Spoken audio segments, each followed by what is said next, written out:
So let's bring in Hussam Zomlot now. He's head of the Palestinian mission to the UK. Welcome to the program.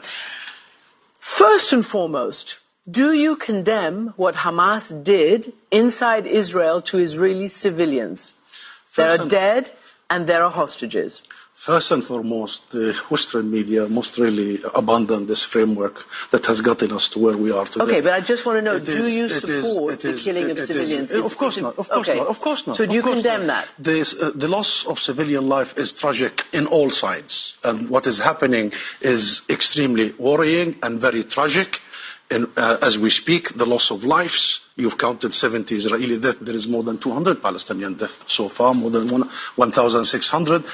Entire residential compounds are being wiped out. This is a war crime committed by Israel. What is more tragic, or equally tragic, is the blindness and the deafness of the world and the international community for so many years, of the warnings we have been saying that this was coming. Israel knew that this was coming their way.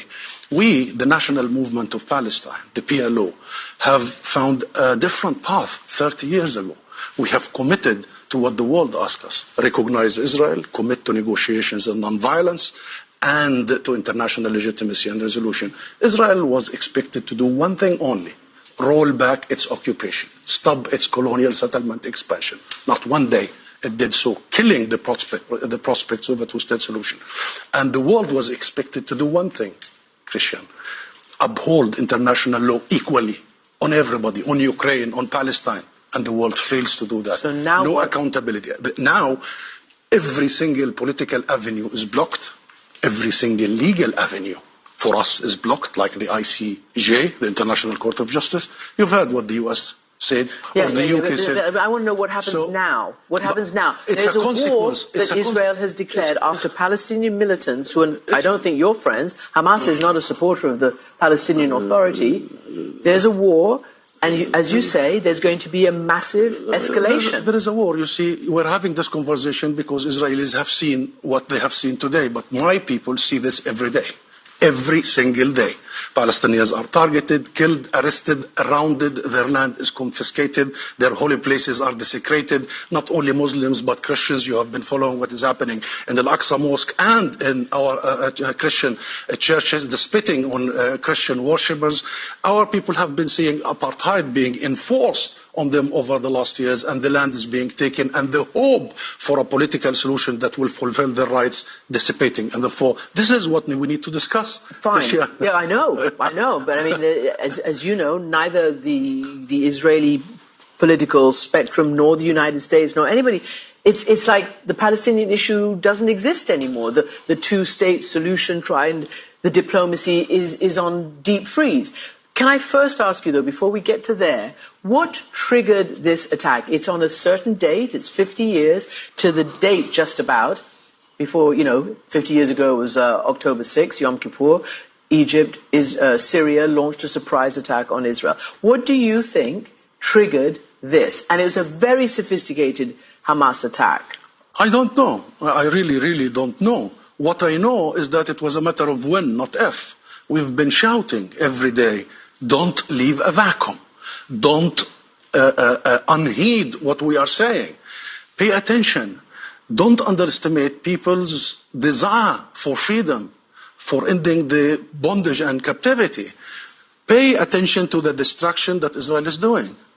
Make sure that these supremacists in the Israeli government are not going to turn the whole thing upside down. And therefore, this is not about timing and all that. This is about the fact that we discuss everything except the core thing, the fundamental issue, the root causes. And we've been doing this for 75 years. One sentence. You know that 70% of the population in Gaza, the Palestinians, are refugees since the Nakba of 1948. You know that they have been under besiegement since 2007, the biggest open-air prison. This is what leads to events that you want to discuss. So here's the thing. Obviously, the Israelis will say this is what happens when we evacuate, for instance, withdraw from Gaza, which they have done. And as you're right, it is sealed and it is a very heavily guarded situation. But what now happens? So, for instance, I was speaking to the former Israeli ambassador to the US, Michael Oren, and he said, even you Palestinian Authority, all of you guys who are in the West Bank, you're under threat from Hamas, and that you're only, he said, Mustafa and Mahmoud Abbas are only alive because Israel keeps them alive, that you're under such threat from your own people. What would you answer to that? Nonsense. Absolutely nonsense. And Israeli lies all the time. What our people in Gaza are subjected to are the same in the West Bank, in Jerusalem, and our refugees and diaspora. We are united by our suffering, and we are united by our goal, which is ending this occupation, ending this illegality. We have our political differences, of course, but we make no mistake that the one thing that we need to rid ourselves with is the Israeli military occupation, is the colonization, is the system of racial domination that has been imposed on us. We make no mistake of that. So this is not a Palestinian internal affair.